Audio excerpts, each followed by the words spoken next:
I made a joke. Jalen Hurts doesn't tend to do well in these, and my take has been they had a bye. In Philadelphia after the bye, the staff said, we'd be better if you threw less. And I've joked that if my bosses came to me and said, Colin, we love the show, but if you could talk less, it'd be way better.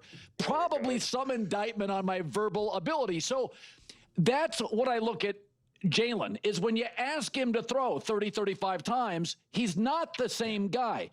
So when I see 8, 9, 10, I think he's the best podium quarterback, the most mature. I think the tush push is historically unique, but I don't love him from the pocket. What kind of quotes do you get for our audience that hasn't read this about him? Funny ones. Everyone was like apologizing for how low they had him. They love Jalen Hurts. They love what he's all about. They think he's good. They think he's perfect for him. But you're right. They don't think he can do it as a volume passer, and they think he probably benefits as much or more from what's around him and the context, handing it off. And that if you put him in a different system or on a different team, that he may sink in this. Whereas, hey, maybe a Justin Herbert, if you put him in a different system, maybe he would take off. Or some of these other guys that are even higher than that in tier 1 would do better as stars. When you play Hurts, you have to have a plan, but you're not like, oh my God, we're playing Hurts, right? You're playing that whole system, that whole team. I'm about to make an awesome Philadelphia Eagles video, Jalen Hurts video, that I'm so excited to make. And I'm gonna skip this clip because I was like, oh, I have an idea for an Eagles video that I want to make, and I was like, well, whatever, I'll play this clip because I was already making a bunch of other clips from this interview.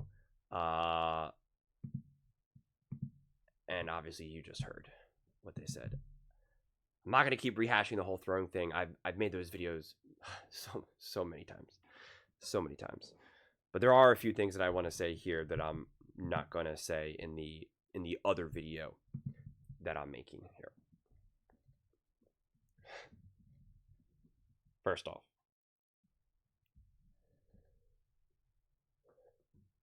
Colin specifically, I love Colin Cowherd. He's my favorite out there, to be very clear. He's my favorite out there. Cannot be any more clear than that. The Herd, Colin Cowherd are my favorite show. And it's actually not even close for me. It's not even close. Watching Colin and the Herd is what motivated me and inspired me most to want to be able to actually have real sports conversations. And so I appreciate it so much. But Colin himself does not talk for just 3 hours himself. Not at all. He does have J-Mac there, or any of the other people that were there in the past. He does do these interviews. He always have these interviews. Every single show. He always has like, oh, so-and-so at 2:15 and Greg Cosell every Thursday. You know, Peter Schrager and, Mark Sanchez. He does not just talk for there. So if you created this show for the Herd and originally it was just Colin talking for 3 hours, it's not hard to imagine that people would say, hey, you're talking too much. We love you. You're amazing. You're great. But like, we can't just have you just talk for 3 hours straight. We got to have interviews. We got to break this up a little bit. And I'm just going off of what Colin used as his own example now, where if someone said, hey, you need to talk less. So it's just because you're saying, hey, you know what? We can be more successful and have a more balanced team when we don't rely on you to throw the ball 35 times a game. That doesn't mean that you're bad. And this whole idea now, like Mike Sanders said, oh, well, if Jalen Hurts was on another system, he would sink. His team was not good in 2021. This team was like a 4-win team, and he had a new coach that people thought were ridiculous. And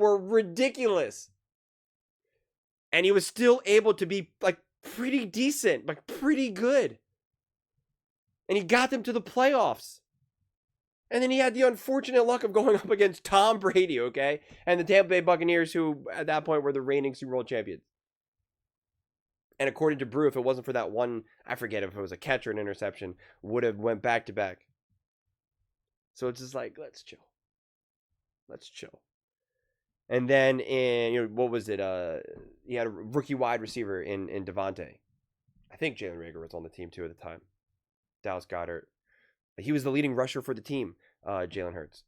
And then in 23, like this is what I want to know. Like this is what I need to know. Because this has not been just the same system here. people are trying to act like this is kind of like how the 49ers have been, where it was like really like, it's really set in stone of like having a Christian McCaffrey and a Debo and a Kittle and Shanahan's offense. It's Shanahan with Debo and Kittle and Christian McCaffrey, and it's clearly defined philosophy, defined approach, and we've seen it with Jimmy Garoppolo. We've seen it with Brock Purdy. It's defined. That has not been the case with the Philadelphia Eagles. It was not the case in 22 and 23 and 24. They're all completely different. And yet Jalen Hurts was wildly successful in all 3 phases, in all 4 phases of the Eagles. But let's just use the actual successful ones, the ones that are obviously a lot more weighted. 22 and 24 are completely different years. Completely different years in terms of the approach to the game. Yes, there's some continuity with a couple linemen. Yes, there's some continuity with A.J. Brown and Devontae. Oh my gosh, he has 2 wide receivers. The horrors. Different running backs. He had a different running back in 22 and 23 and 24. All different styles. And we have to stop pretending. This O-line has been great. This O-line has been awesome. We have to stop pretending like this O-line has just been absolutely historically dominant in ways that we've never seen, because it's just not true. And it's driving me insane. Jalen Hurts was legitimately pressured at a higher rate than Joe Burrow, who had the worst O-line in the NFL, and Patrick Mahomes. 40% of his dropbacks. So we have to stop. I'm not going to go through the pass block win rates and do all that. I've done that a million times. But we have to stop pretending like Jalen Hurts was sitting at like a 75% pass block win rate and everyone else was in the 60s. That's not how this unfolded. There were, like, if memory serves me correctly, like 5 or 6 teams that had a higher pass block win rate than Jalen Hurts had. And saying that he benefits from the team more so than other people, like, this is where these things are just starting to get insane. Because everybody benefits from the team around them. Matthew Stafford's stats plummeted when Puka Nacua and Cooper Kupp are down and the O-line's messed up. Patrick Mahomes has not looked the same in years. And they say it's because of his O-line and because he doesn't have wide receivers. Okay, that actually makes sense. I get that. I can agree with that. Joe Burrow is significantly better when he has T. Higgins and Jamar Chase. This is where it gets the most interesting, is when you start to look at Lamar Jackson and Josh Allen, because they both rely so heavy on their mobility and physicality. Pretty much all the aspects outside of just being a throwing quarterback, being a passing quarterback. Yes, you could say that a Josh Allen and a Lamar Jackson in a vacuum do more. I don't know if I want to phrase it this exact way, so forgive me, but do more for their team on like a pound for pound basis than a Mahomes, a Burrow, a Josh Allen, et cetera, because like you more reliably and more consistently can probably say like, Josh Allen, I need you to rush for 80 yards. Lamar Jackson, I need you to rush for 80 yards game after game after game. As much, and again, I praise Jalen Hurts for his mobility and all the things that he's done, setting records and Super Bowls, so don't come at me for that comment. But it's just like, you don't get the sense that Jalen Hurts could do that game after game after game after game after game. And you don't want him to. And so it's just like, I do think that potentially Josh Allen and Lamar Jackson are in that slightly different category.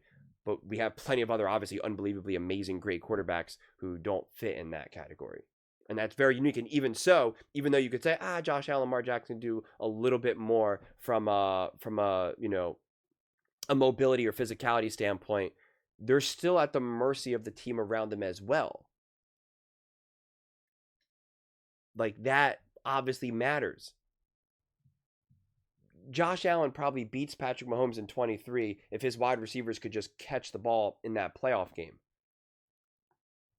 If Lamar Jackson's defense, if Mark Andrews catches the ball for the 2-point conversion, and then the Baltimore Ravens could force a stop, like we see the Kansas City Chiefs do against the Buffalo Bills, Lamar Jackson could be winning that game and going to the AFC Championship game. Everyone benefits or gets hurt from their team around them. But to just constantly just put this big red circle around Jalen Hurts and say, It just is ridiculous, especially when in the biggest moments, they rely so heavily on Jalen Hurts. Did they ask Jalen Hurts to do less in both Super Bowls and the NFC Championship game? Yes or no? We know that answer.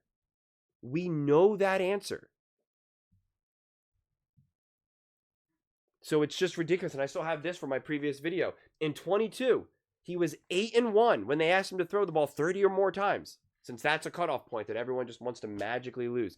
I already went through the math and I don't have it all with me right now. But like when I did 25 or more or 28 or more, you wouldn't believe the win-loss record then. But like 30 is this magical cutoff. No quarterback is having a great life when they're being asked to throw the ball 35, 40 times a game, game after game after game. And yes, if you needed a quarterback to consistently throw the ball 35, 40 times a game, Jalen Hurts would not be at the top of my list of quarterbacks that I would want. I totally concede that. If you need to throw the ball 35, 40, 45, you have some of those crazy games where you're asking your quarterback just to throw, and it's just going to be like that game after game after game after game. Yeah, Jalen Hurts is not at the top of my list. I'll take Joe Burrow. I'll take a Stafford. Stafford's a little bit harder because he's obviously older, but it's like, in a vacuum, like, sure, yeah. A Justin Herbert, even a Jared Goff, yeah, for sure. But when we want to factor in everything else in football, because we know football is pretty complicated, it's pretty multi-layered, it's not just this narrow, singular thing, there's a lot of other factors at play. Yeah, it's okay to consider Jalen Hurts. It's okay to elevate Jalen Hurts. Would Justin Herbert be significantly better if for years he played for the Philadelphia Eagles? Absolutely. Absolutely, I fully believe that because I believe that the Philadelphia Eagles have done an awesome job at supporting Jalen Hurts outside of the whole revolving door of offensive coordinators. But that's not 100% their fault. But that doesn't take away what Jalen Hurts has been able to achieve. I think I think Joe Burrow would be better. He would certainly be better if he didn't get drafted by the Cincinnati Bengals. So would Josh Allen. So would Lamar Jackson. The Philadelphia Eagles are one of, if not the best run franchise in the NFL. I already made that argument. They are a better run team than the Kansas City Chiefs. Because their success wasn't just 100% relying on, we got Andy, we got Mahomes. The Eagles have proven to be able to do it over 2.5 decades. With multiple different coaches, multiple different quarterbacks. They fundamentally have built completely new teams to win Super Bowls. Like, that's insane. That is absolutely remarkable. I don't know how many times that's been done, honestly, like in an actual like narrow window of time. It's remarkable. And so, of course, I think Jalen Hurts is going to benefit from that. It would be insane to say not so. So, but that doesn't mean that Jalen Hurts then doesn't deserve credit. Doesn't mean that Jalen Hurts doesn't deserve praise. It doesn't automatically mean that if you put another quarterback with the Philadelphia Eagles, that they would now be better than Jalen Hurts, or that they would somehow automatically win the Super Bowl or get to both Super Bowls. Because that team in 21, a mess. No one's winning a Super Bowl with that roster. In 23, a mess, right? Defense was awful. Coordinating was awful. Mess. I just want to know what quarterback's winning a Super Bowl with that. They didn't know how to call plays. And in 22, Jalen Hurts scored the most amount of points in a Super Bowl loss. So are you trying to argue that in 2022, a Jared Goff, a Joe Burrow, a Stafford, like these other quarterbacks would have scored even more points? Because where's the evidence for that? They would have scored even more points, because then in 24, this Eagles offense literally won a Super Bowl. You can't do more than win a Super Bowl. And he won the MVP. Like, you can't do more than that. There's no other, like, well, if Joe Burrow was on this team, they would have won the Super Bowl. And he would have gotten the super duper MVP. It's like, okay. But he literally set records. Rushing records, passing records, points records. Like, you can't play. I mean, they hung the most amount of points in any conference championship game. You can't do more than that. Like, what else did you want? You're just going to make the argument that if Joe Burrow or Matthew Stafford was on that team, that they would have scored 75 points? Like, what is the argument? I mean, it's just kind of crazy. So there's really only 2 years that this team could have realistically won a Super Bowl, especially if you replace other quarterbacks. Could have another quarterback won a Super Bowl with the Philadelphia Eagles in 2024? I'm sure. Do I think any quarterback could have done? No. Am I confident that Jared Goff, Justin Herbert, C.J. Stroud, Jaden Daniels, Stafford, Baker, Prescott, any of those quarterbacks? But I'm not even remotely confident that at all. Do I think Joe Burrow would have had a great chance of winning Super Bowl? Absolutely. Patrick Mahomes? Absolutely. Josh Allen? Absolutely. Lamar Jackson? Absolutely. Again, I don't have a 100% confidence in that. Do I believe that they can? Sure, because I have insane respect for those quarterbacks. And the offense would have been different, though, especially with like a Joe Burrow or a Matthew Stafford. But like, I don't know. Does Lamar Jackson rise to the occasion? I don't know.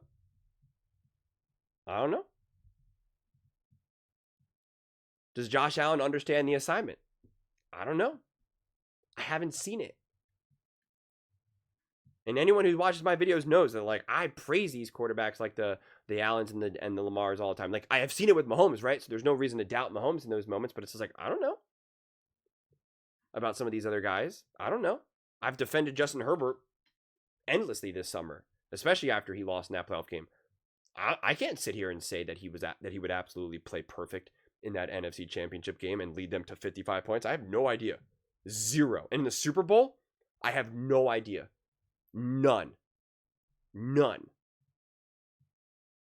I mean, it was the insane takes that we heard going to that Super Bowl. If Baker Mayfield was there, if Dak Prescott was there, Brock Purdy, and it's just like, I saw Brock Purdy with an elite team. He didn't win. He did not elevate.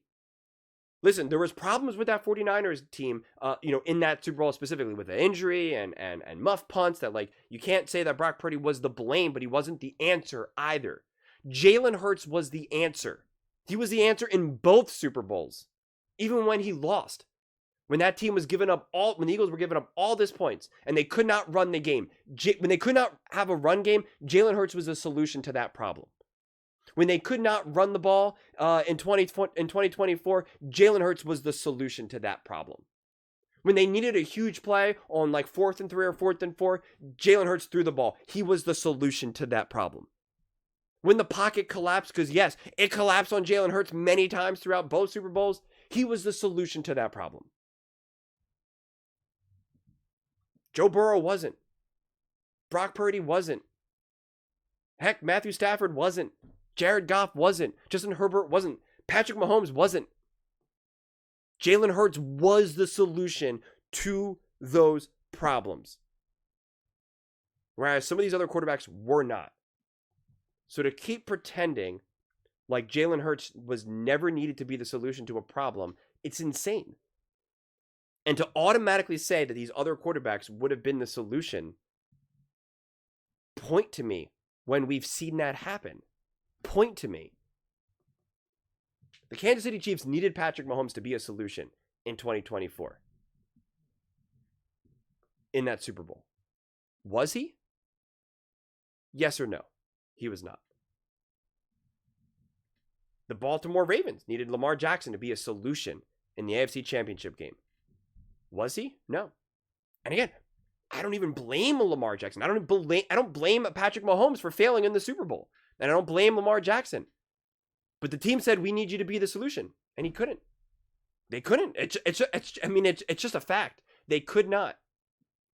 Whereas Jalen Hurts, his team was like, we need you to be the solution. And he's like, okay. And he did it. And he's done it now multiple times.